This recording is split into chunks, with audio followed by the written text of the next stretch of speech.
I don't want to make this video, but I feel like I have to. The world of celebrity coffee commercials is big and wide and weird these days. I'm not trying to deceive anyone. Excessive, horrifying quantities of tiramisu. Decaf, often is disappointing. Now, this might be a controversial take.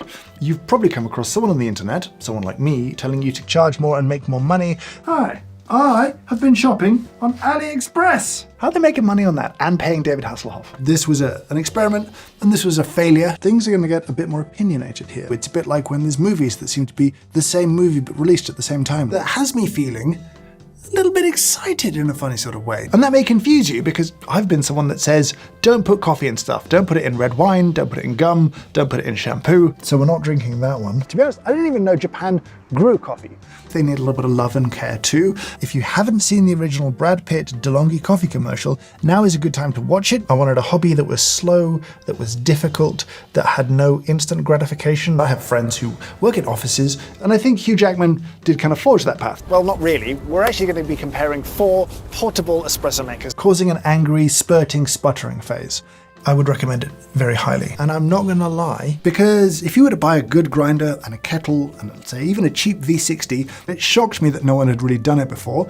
I'm filled with existential dread and anxiety. And it might seem fussy and nitpicky, but that's the level we want to hold ourselves to on this channel. You must dunk a Savoiardi biscuit into liquid coffee to pick up that flavor. I want to get into why decaf is so often disappointing. Adjustments on the coarse end are sizable. That's just a flimsy piece of silicone that just sort of vaguely squishes into place. Now you've probably got another question. Are you appalled by some of the things I've said or tasted? Why would you do that? Is it everything I hoped for? Does it actually work? Why are there so many Nespresso machines? Does it make for a better tiramisu?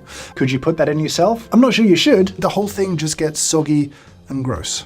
This video has a sponsor, and that, it turns out, was a lie. Hooray! Apparently you should not consume regular print ink. These are skull ice cubes of pure espresso. Now I come from the professional coffee world. Why is it important? Why should you care? I've worked in coffee for maybe 20 years and I don't know if people from Colombia will ever talk to me again.